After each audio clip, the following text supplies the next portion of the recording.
Ladies and gentlemen, welcome back to the Barilla Show podcast. We are your host, Marco Barilla. Oh, that is right, ladies and gentlemen. For the first time ever, I'm doing this motherfucker solo. Mr. Troy Seth Scherzer is currently taking his sleep time. Then again, I am recording this at 1 in the morning, but the grind do not stop. I did not want to start off the brand new year with already missing a Wednesday. I really gonna start taking off my Tuesdays from work, but that's besides the point. Now, this is gonna be a little bit of a shorter episode because let's be honest, I don't think anybody really wants to watch, just me. Um, Obviously, yes, we are planning to have more guests on the podcast, and we have a couple people in mind. So obviously, again, subscribe and stay tuned for that because it's gonna be good. But like I said, it's going to be a small, short episode because it's 1 in the morning. I'm not tired to be honest, but to be honest, I can only entertain the people for so long by myself. I mean, I did most of my Barilla Show podcast by myself throughout the years, but you know, it's new. I didn't want to leave you guys up and dry and hanging. It's the brand new season, so fuck it, we're gonna ball. So, what I wanted to talk about today, obviously, if you couldn't already tell by the title of the episode, um, I decided, you know what, fuck it, I am bored. I wonder what to talk about. Obviously, Troy is the football guy, and I am the baseball guy. So, why not dedicate an entire episode to baseball? So, if you guys are not into that, so be it. Obviously, next week we're gonna have Troy back on when he's awake. But I decided to do my very, very ultra, very early 2026 MLB predictions. Um, I spent the last hour doing my research. I've compiled a list of what I think the final rewards. I'm gonna predict the World Series, who's gonna be in it, who's gonna win it, probably. I should also probably say I left out I left the playoffs and All Star stuff out of it. Obviously, once that happens later on in the year, I'll do my predictions then and there. But this is preseason, like MVP, Cy Young, Rookie of the Year, a relief pitcher of the year, division winner, and all that. So I think I did a good job. But I guess this is sort of ultra breaking news. Literally an hour before I started recording this. By the time this is out, it wouldn't be brand spanking new. But the Mets traded for Luis Robert Jr. I know I'm very, very skeptical about that. I'm not very happy about it. It is a okay pickup, I guess. Our outfield was pretty shit minus Juan Soto, obviously. I think Luis Robert is either going to have a 30-30 season or he's going to bat 130. So it's a mixed bag of what we're going to get. We traded Ronald Acuna's little brother, Lasael Acuna, I think, and another young prospect. We didn't use, we didn't, trade away any of the big names like Jonah Tong, Nolan McLean, um, Benj. I think that's our Mets outfielder prospect. But other than that, it's a pretty mediocre signing. Honestly, I don't want to say we finessed the White Sox or the White Sox finessed us. I think it's a pretty even okay trade. I'm not overly excited. If this is Luis Robert, like maybe 3+ years ago, I'll be more excited. But the dude is just constantly like, you know what? Let's take a quick little gander over his stats last year. 2025, he played in 110 games.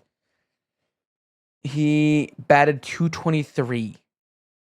So batted 223, 85 hits. How many home runs did he have? 2025.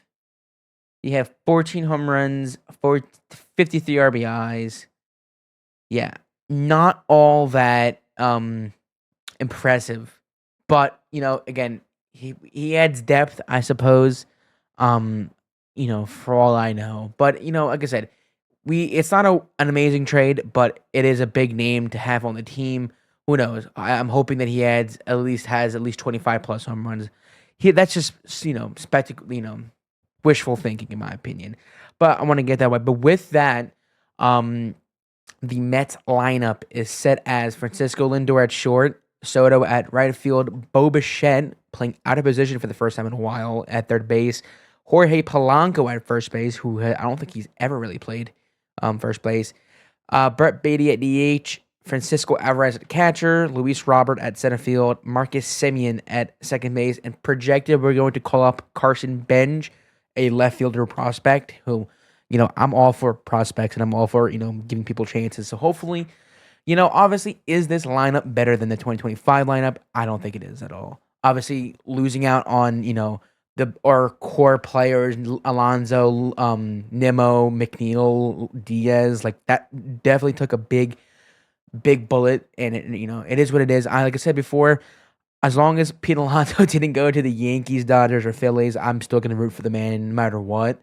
And I'm still gonna be a Pete Alonso guy. I really do am. But Diaz going to the Dodgers kind of hurt more. But I was more affected by Alonso leaving because Alonso's one of the players that got me back into baseball. And it really sucks for him to go. But like I said before, I'm still gonna root for the guy. But this lineup is not better than last year, in my opinion, and I think it's very, very scary. Um, I don't think we're gonna win our division. I really don't. I'm not confident until we get couple more aces. Um, our rotation is young. We obviously have Jonah Tong, Nolan McLean, Brendan Sprout, Sean Mania, Clay Holmes. Like these are okay guys. I'm more excited about Nolan McLean. I think he, foreshadowing. I think he's gonna do really fucking good this year because the 5 or 6 games that he played for us last year was fucking phenomenal. Let me see real quick. Pitchers, free agents, 2026. Let me look.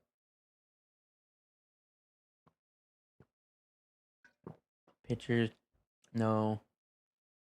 Left fielder, starting pitchers. So Valdez, Framber Valdez with the Astros is still a free agent who I would love to have.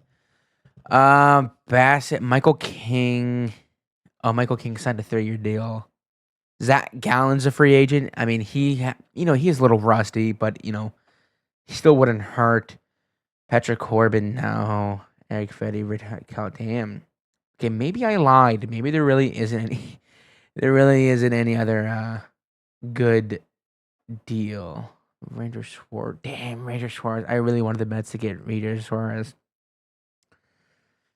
Okay, so I lied. There really aren't any other good free agents besides Framber Valdez. I wouldn't mind bringing back Griffin Canning. He did really solid for us. Other than that, I think the window of free agent starting pitchers is not all that great. Cause damn. Well, that's fucking great. As for the Phillies, because I know most of our fans are from Phillies, what I would grade their offseason so far? I mean, from the way it sounds of it, Dave Brandowski, I think I forgot the Phillies owner's name. They said that they're set in the offseason. They re-signed JT Omuto on a 3-year deal, which is a solid deal. I want to say he's washed, but he's nowhere near the productive player that he once was. Obviously, defense, he's going to be obviously top 5 catcher defensively in the National League, but offensively, he's not even top 10, unfortunately. But it is what it is. I mean, I wish the Mets could take notes on bringing back a club guy like Jesus Christ. But other than that, the Phillies get Adolis Garcia, who is a stud when he's healthy. Defense, I'm not sure if he's good at it, but offensively, he's probably going to get a guy who's going to hit maybe 20, 25 plus home runs for you. Other than that, like the Phillies offseason's kind of been quiet. I mean, I think they re-signed a lot of their players.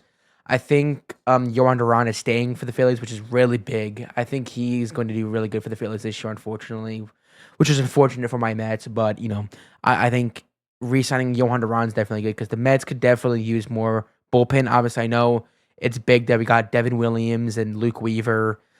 Other than that, I'm not confident. Like, if this was a couple years ago, if you had told me that Devin Williams was Edwin Diaz's replacement, I would have been like, that's really good. That's not bad. That's not horrible. But like, now I'm like, he had a couple of shitter seasons for the Yankees. And, Clay Holmes did really solid for us compared to what he did with the Yankees. So I do have high hopes for the Mets pitching staff. But as for the Phillies, I'm not gonna lie, very respectable. Obviously it was, not to rub salt in the wound, it was a big blow to the Phillies when the Mets yoinked in and got Bo Bichette, which is fucking. I still was in disbelief because the Mets were like never in the talks for getting Bo. As a matter of fact, it was like confirmed that Bo was like inches away from signing that 7-year, $200 million, I think, deal with the Phillies. until the Mets got him on that 3-year, 125 million, I believe it was, which is very surprising for them. But honestly, like, where do I see the Phillies and the Mets? Where do I see the National League East? I don't. I do think the Braves do good this year because they're gonna get back their pitchers. They're gonna get back Ronald Acuna. They're gonna get back Spencer Strider. It is very scary in the National League. That's why obviously the National League is a three-headed dragon. Obviously, no disrespect to the Marlins and Nationals, but I mean, who knows? Maybe their time's coming. But obviously, it's always been the Braves, Phillies, and Mets. Um, I think the Braves are gonna take the division. I think Braves are gonna be first, Phillies second, Mets in third. I don't think this is gonna be. I think this is gonna be I want to say rebuild year, but I think it's gonna be a down year for the Mets. Unless we get another good starting pitcher, we trade for pitching. I know the Mets were linked to Freddie Peralta of the Brewers, who is somebody that I would love to have, but the Brewers are going to be asking a lot. I also want to keep a lot of our young prospects, like Jonah Tong, like obviously showed a lot of promise. And Brendan Sprout and Nolan McLean and all them are definitely people that are definitely people I want to keep on the rotation because it is what it is. I still think we could get more starting pitcher. But anyways, moving on, ladies and gentlemen, these are my predictions for the 2026 season. Like I said earlier, I'll do All-Star and World Series obviously when the time comes later in the year. But this January as of January this is as of January 21st. Let's start off with the American League MVP. So the way I kind of like formulated this list is I'm gonna say the runner-up, and then I'm gonna say who is actually gonna win.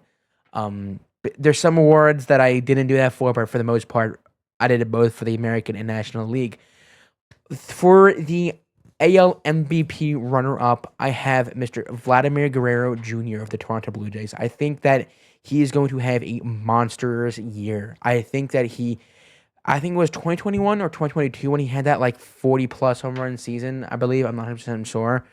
Um, I think Vlad is going to go nuts. I don't think Raleigh has another like beam boozling season as he did last year in 2025, but I do think he's definitely going to be top five with Kyle Raleigh. I was really debating if I wanted to put him there. But I have Vladimir Guerrero as the runner-up. I think he's going to do fucking extremely well. But obviously, playing it safe, your American League MVP is going to be Aaron Judge of the New York Yankees. I mean, dude, like he's just cheat code. He's literally just a cheat code, and I really do think, as long as he is healthy and well, he's gonna win the MVP almost damn near every year. Um, he is entering. I saw a thing on TikTok and Twitter that like he's entering the twilight stage of his career, where like he's like 30s, mid 30s, I believe. Let me check his age. He is 33 years old. So most players that are entering their age 30 plus season, they start to kind of like go downhill. I still think he has at least 2 years of like dominance, and he'll maybe start to do a decline. But I mean, to play it safe, I think he's just gonna win MVP. Without a shadow of a doubt, I really do think that he's gonna do that. Obviously, again, tell me what you guys think in the comments down below. I'm really curious to see you guys' predictions as well. The American League Cy Young, the runner-up. This is gonna be kind of bold. I have Tarek Skubal of the Detroit Tigers. I don't want to say he has a step down year. I don't think he's going to be nearly as like. This is bold, right? Again, these are all hot takes. You're more than welcome to disagree. I think that Garrett Crochet of the Red Sox wins the American League Cy Young. I mean, those two guys are always been neck and neck when it comes to pitching. Um, and I'm pretty sure Crochet barely lost to Screwball this year for the Cy Young. But I think next year, I think Crochet has the slight advantage over Screwball, and I have Garrett Crochet taking home the 2026 Cy Young Award winner. Moving on to the Rookie of the Year. This one was pretty good for me. This one is pretty challenging. For the runner-up, I have Trey Yesavage. I'm pretty sure I'm butchering that, of the Toronto Blue Jays. Obviously, if you guys saw the Blue Jays postseason last year, he was a fucking unit on the mound, doing obviously dominating against the Yankees, dominating against the Mariners, and dominating against the Dodgers. I think he barely loses to Munetaka Murakami of the Chicago White Sox. I mean, I'm still mind boggled that this guy didn't get triple digit numbers like many people were predicting a year ago. Um, but for the deal that the White Sox got for Munataka, I think that they got what they won. It's a 2 year, $80 million deal. I'm pretty sure 2 or 3 years. I think the dude is gonna go off. Obviously, like you people are gonna make the debate like, oh, it's different in the Japanese league within the American league. I mean, USA. I don't think it is. I mean, we've seen this guy in the World Baseball Classic back in 2023 absolutely fucking hit the piss out of baseballs. I think he's going to do perfectly fine in the United States, and I think he's going to be the American Rookie of the Year. Um, I think it's so. Like I said, that was really close. Next I have the Comeback Player of the Year for the American League. This one I was really torn upon, but I picked the two safest options. I have the runner up being Yordan Alvarez of the Houston Astros. I mean, dude is a fucking absolute generational talent for the Astros. I hate the Astros. I love watching Yordan Alvarez home runs because that dude is abusive to baseballs. But I have him barely losing to Garrett Cole of the New York Yankees. I mean, it's Garrett fucking Cole. I mean, the dude is literally top 10, that dare I say top 10 pitchers within the last decade. I mean, his fucking work in Houston was just generational. And obviously he's been really good for the Yankees as well. Um, but yeah, I have Garrett Cole slightly beating out Yordan for comeback player of the year. I think the Yankees have got their ace back. Obviously they could have gone a couple of the Chicago. I mean, they could have gone other players, but I think Garrett Cole is going to come back stronger and better and win the comeback player of the year. Next we have the manager of the year. I have Stephen Vogt of the Cleveland Guardians. I didn't do a runner up for this. I don't think I did. Oh, well, I didn't do it. I didn't do a runner up for this, but I did for the National League. Um, I think the guard. I was really again. This is like subtle foreshadowing, but I really doing was debating if to put the Guardians to win the division. I didn't, um, because every year I feel like the Tigers and Guardians always meet up in the playoffs, and it's such one of the best series of the playoffs. They did it last year. They went to Game 3. The Tigers won. That was such a dude. I'm still surprised that every American League playoff game last year was way better than the National League. Um, but I think Steven Vogt is definitely really good as a manager, and I think the Guardians are playing fun baseball. And I think I love watching them when they do play good.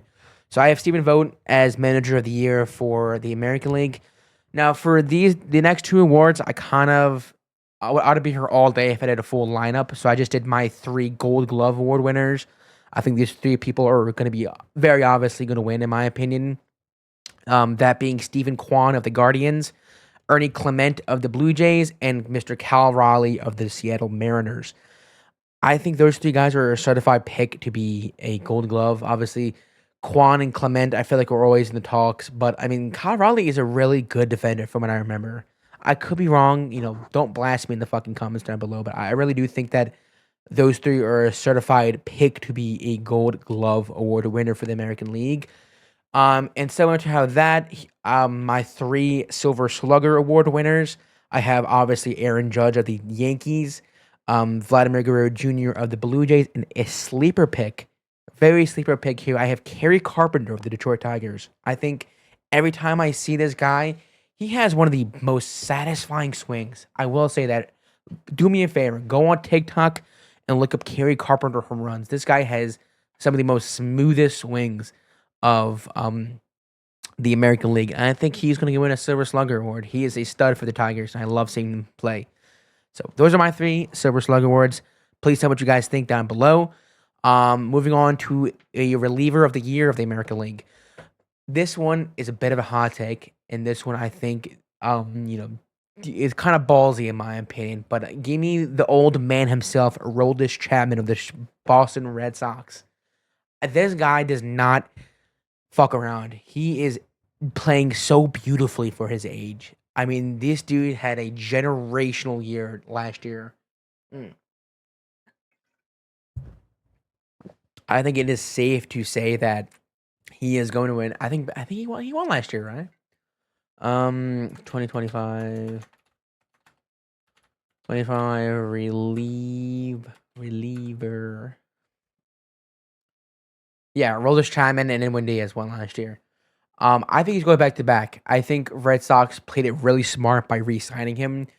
I mean, he's obviously one of the best relief pitchers of the past decade, and even though he's aged, like, how old is he again? Roll. Roldis Chapman is 37. He is 37 years old and he's still throwing 102 miles an hour. This fucking guy is insane.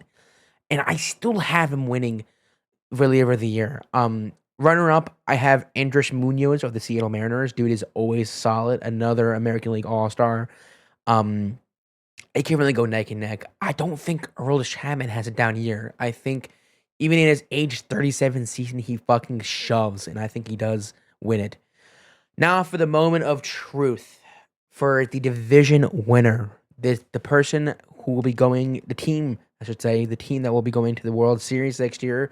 Runner up, I have the Toronto Blue Jays. Now, this one I was really, really skeptical on because obviously, as someone who's a Mets fan, I don't really watch that many American League teams. That's why I was really confused to see why the Toronto Blue Jays were doing so good last year. And, obviously, now that I've seen the way they play baseball, I was super like, okay, wow, they could definitely do something good. Obviously, it does hurt that they just lost Bo Bichette. But they still got Vladdy. I'm not 100% sure if they made any big moves yet off the top of my head. I know that they also lost out on the Kyle Tucker signing. I think they offered him like 10 years, 700 million or some crazy shit like that. 10 years, 500, I want to say. I don't know. Um, but I don't have them winning. This is, call me crazy, call me stupid. I have the Seattle Mariners winning the American League um, division. I I've always been so high on the Mariners because they have the people. They have Julio. They have Carvalho. They have other studs on that team. Losing Jorge Polanco wasn't very like huge, but obviously he is the reason why they advanced to the ALCS. Um, but man, the Mariners are such a good team, and I am very high on them. They have such a good rotation as well, to where I think that they could definitely do damage in the playoffs. And I think they're gonna. I think they're gonna win the American League division. Let me take a gander of their. So they got Kyle Raleigh, they have Josh Naylor, Julio Rodriguez. I mean, they might lose Eugenio Suarez because he's still yet to sign with the team. But if they do re-sign him, that is, did he Suarez? No, I don't think Suarez signed a deal yet. You even have Colt Emerson, who is, I believe, is a prospect who is a shortstop who can do really good things. Um, they have a lot of good players that I think that they can do enough damage in the playoffs. I think they're gonna do it. Again, it's it's gonna be a neck and neck between the Blue Jays and Mariners, in my opinion, because I mean, dude, that ALCS last year was so fucking generational compared to the shit show that was the Cubs versus Dodgers in the NL. But, ladies and gentlemen, I have the Seattle Mariners winning the American League Division and heading to the World Series. You heard it here first. Now, moving to the National League.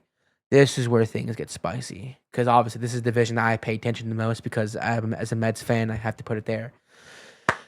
Your National League MVP runner-up. It pains me to say it, but I mean, it's got to be my glorious GOAT, Juan Soto of the New York Mets. I mean, dude, the Mets knew what they were doing when they signed this guy.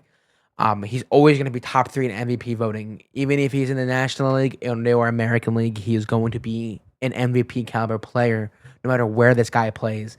Um, I mean, again, the best thing is too, we have plenty of more years to see him hopefully win the MVP because as much as it's embarrassing to say, the Mets have never had an MVP, and I think Juan Soto could definitely be the first Mets MVP we have.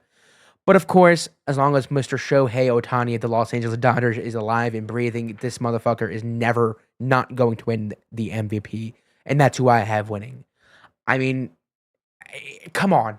Like, you're really gonna sit with me and argue with me that Ohtani doesn't get MVP? Like, I mean, dude, I don't think kind of similar with Kyle Raleigh. I don't think Kyle Schwarber has a generational season like he did last year.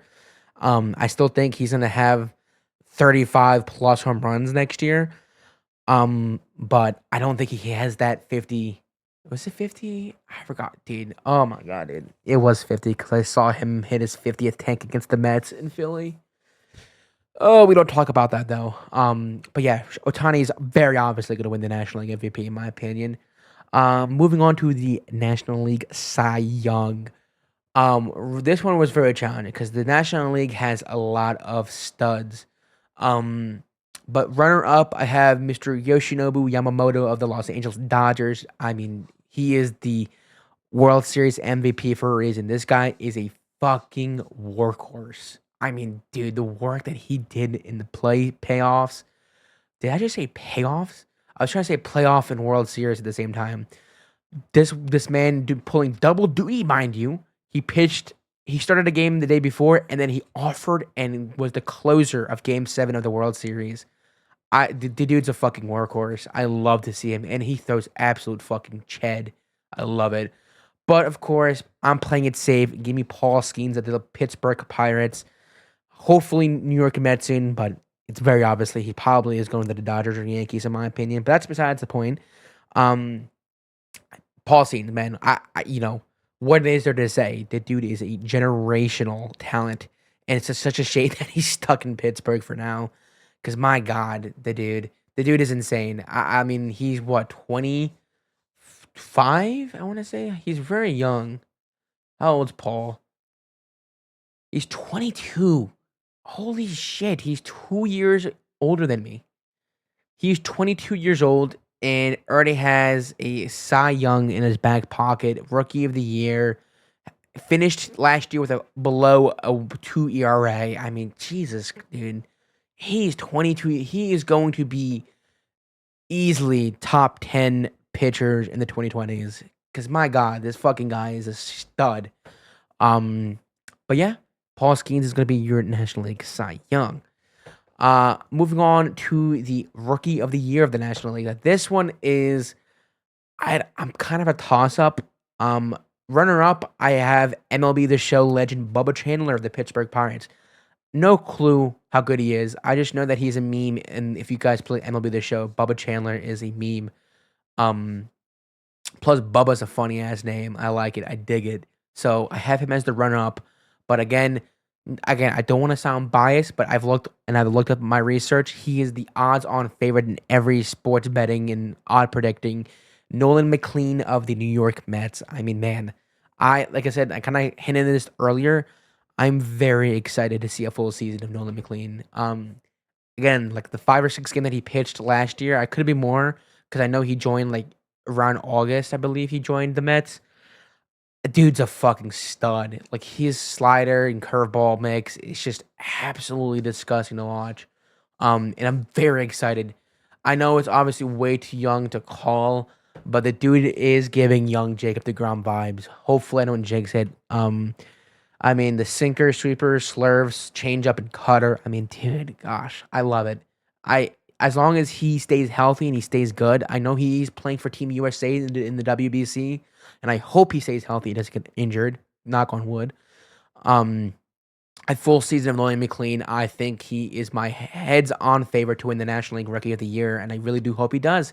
And I hope he becomes the future Mets ace because I do think he is. I do have a lot of confidence in him. Um, Comeback Player of the Year for the American National League. This one was kind of hard. I had a really good time trying to pick my comeback player of the year. Um, but I have the runner up being again ultra hot take because he's an MVP caliber player. That being Ronald Acuna Jr. of the Atlanta Braves. I mean it's Ronald Acuna Jr.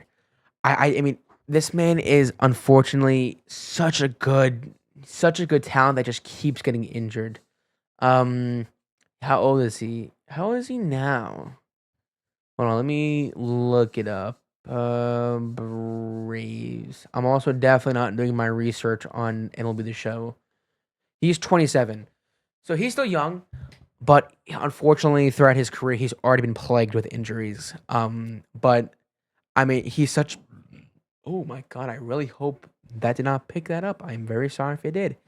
Um, he's always so good. Like again, that's my excuse for a lot of things, but like there's a reason why these guys are always being mentioned, winning awards and doing like he's Atlanta Braves has their guy. Do I think he stays with the Braves? I don't know. I mean, again, when you have the fucking Los Angeles Dodgers, nobody is safe. Um, but I have him being beat by Philadelphia Phillies ace Zach Wheeler. I mean, he fucking absolutely torches my New York Mets, which sucks. But I mean, dude's a fucking stud. I'm pretty sure he has like 2 or 3 years left in his contract, and I'm pretty sure he said once that ends, he's gonna retire, which is good for the Mets, but not good for the Phillies. But I think because he was already on Cy Young Award watch, um, before his surgery, which unfortunately sucks. And from what I heard, he has a full recovery, which is fantastic. And all my thoughts and prayers. But I think he absolutely fucking shoves, and I think he does fantastic for the Phillies, and I think he wins the National League Comeback Player of the Year. Um, Now when it comes to Manager of the Year, I have the runner-up being Pat Murphy of the Milwaukee Brewers. I mean, this Brewers team, man, I'm very curious to see what the Brewers are doing because they have yet to make a single move, I'm pretty sure, or like a really big move. And like I said earlier, they're already talking rumors about trading for their ace, Freddie Peralta. This is a team that had the most wins last year. And they ultimately came up short against the Dodgers in the AL and NLCS.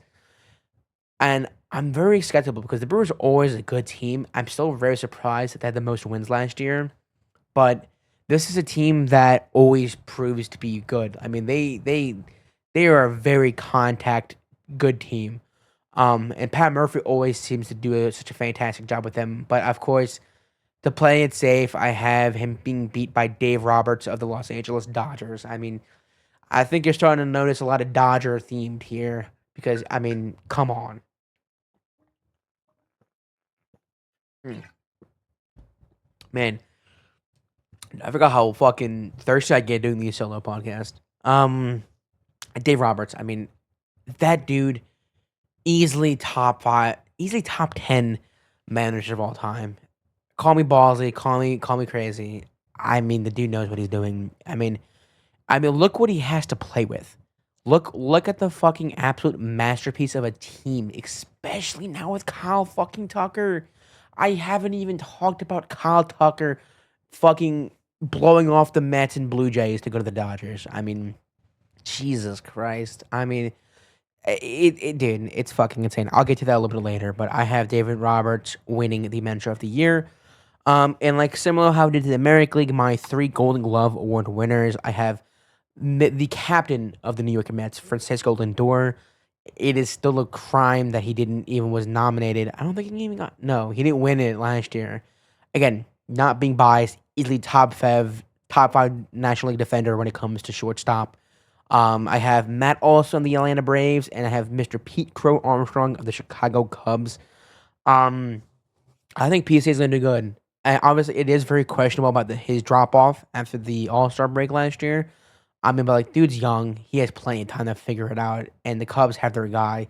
Again, New York Mets legend Pete Crow Armstrong. Yeah, that's a whole ass conversation for another time. I'm very upset that we get rid of him. My 3 Silver Slugger Award winners, I have Juan Soto of the New York Mets, Kyle Schwarber of the Philadelphia Phillies, and I want to say a sleeper pick, but kind of like a wow, I didn't expect that. Give me Ketel Marte of the Arizona Diamondbacks. I mean, dude is constantly easily top 3 second baseman in the game. I'm really upset that the Mets didn't. Obviously the Diamondbacks were always on and off about trading him, but as of recording this, it sounds like he's staying with Arizona for a little bit longer. But man, I would love a utility guy like Ketel Marte, and he's always like top 10 in like average and slugging for second baseman. So dude's a stud. And he is for sure going to win a Silver Slugger award. Reliever of the year. Man, it sucks putting these two people for reliever of the year, but runner up, I have Johan Duran of the Philadelphia Phillies. I mean, dude, he fucking throws head. I mean, He throws absolute fucking cheddar. Um, and I'm very scared of him. I'm very scared. But the Mets, I remember when the Mets walked it off against him that one time last year, where he literally the Mets got 4 straight hits in a row to walk it off. But still, nonetheless, arguably easily top 5 relief pitcher in the National League, and he's for sure going to do really good for the Phillies. And I'm very scared that motherfucker is still in our division. But someone who is no longer in the NL East is Mr. Edwin Diaz of the Los Angeles Dodgers. God, I fucking hate saying that. I hate it. But what is it to say? I mean, dude is a such a stud in New York, man. He is going to be so fucking missed, and it sucks that we did not get him. I don't know why we didn't get him. I mean, I'm just so confused and mind boggled by the Mets front office. Mind you, Steve Cohen is the richest owner of the MLB, and we're playing penny pinchers. Why we're not signing easily one of the best Mets relief pitchers of all time? Why we're not signing the all-time Mets home run hitter and at Pete Alonso? Why we're not signing like Nimmo and McNeil? Kind of hurts, but I understand. Alonso and Diaz were people we needed to resign. We just fucking didn't. I don't know why. I just the Mets were not willing to go over 5 years. And like, what the fuck are we doing? Like, he is not only is he a team player, but he's arguably one of the best Mets of all time, and we're not fucking doing it. Like, what are we doing? Oh, I hate it. Anyways, it's not about Pete Alonso. Edwin Diaz is gonna be reliever of the year for the Dodgers. The Dodgers have their guy, and I'm so very jealous of the Dodgers. But again, they're the fucking juggernauts. So what the fuck are you really gonna do? Um, Now the division winner, who is going to win the NLCS? The runner up, I have a team that not that many people are probably going to talk about, but I'm always kind of like scared about them, and that is the San Diego Padres being the runner up of the NLCS. Man, I mean, they're always a good team. I mean, they're probably going to let Luis Urias walk, but they still have, studs like Fernando and Manny, and other Michael King, I think they re-signed. In their bullpen, Jason Adam, Mason Miller. Um, they got studs, man. I think they're gonna do really good next year. But I mean, if it isn't obvious the way I've been talking the entire podcast, just give the fucking Los Angeles Dodgers the division already. I mean, come on. I, I mean, like, is there even like I don't know. Like the Dodgers signing Kyle Tucker to that deal kind of just was the final nail in the coffin, right? I'm so mad. Let me look. You want to have a fucking laugh? Let's look at the 2026 lineup. 2026 lineup Dodgers. Let's have a fucking good old laugh, right? Projected lineup for the Los Angeles Dodgers. Shohei Ohtani, MVP. Mookie Betts, MVP. Freddie Freeman, MVP. Will Smith, multiple time All-Star. Kyle Tucker, All-Star. Teoscar Hernandez, Max Muncy, Andy Pajes, and Tommy Edman. I want to ask you guys a question at home, right? Do you think who would win in a baseball game?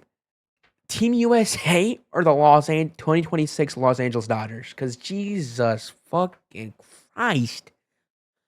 Like, this is insane. There's not a team that beats this. I'm sorry. I'm fucking terrified that this fucking team is going to win. And but that being said, that is my World Series predictions. The Seattle Mariners against the Los Angeles Dodgers in the 2026 World Series. And if I'm being honest with you, I think the fucking Dodgers three-peat. It is so sad, and I fucking hate that I have to say that, but I mean, dude, come on. Like, who's beating that fucking monster of a fucking Space Jam team? Like, that is just fucking scary shit. But yeah, you guys at home, please tell me what you guys think. I know we're like 2 months off from pitchers. We're a month away from spring training, and we're 2 months away from the first game of the season. But again, we also have the WBC, which maybe in the next couple episodes I'll do more predictions on that. We kind of did already last episode with me and Troy. I think Team USA wins it, but man, fucking it's always so hard to rule out like the Dominican Republic or fucking Puerto Rico and all them, but Japan obviously. So who knows? I'm very excited for the WBC. But ladies and gentlemen, that is going to be the end of this episode. Like I said, very short episode. Obviously, very baseball oriented. I figured while I'm by myself, I'll talk about the one thing that I love yapping about besides the video games is that MLB. But if you guys are excited for the MLB season, please let me know in the comments down below. Also, consider subscribing. It is completely free to do so. Ring the bell when you guys are notified. And make sure you guys are following and keeping up to date on all the social medias. All that good stuff will be down in the link in the description. Ladies and gentlemen, Troy, do you have any closing statements? Exactly. He said that he tags me the Mets were going to win the World Series. He just doesn't want to say it because he's afraid. He's a pussy. That's besides the point. Ladies and gentlemen, thank you much for listening. And as always, have a great, wonderful rest of your day. And we'll see you next week. Peace.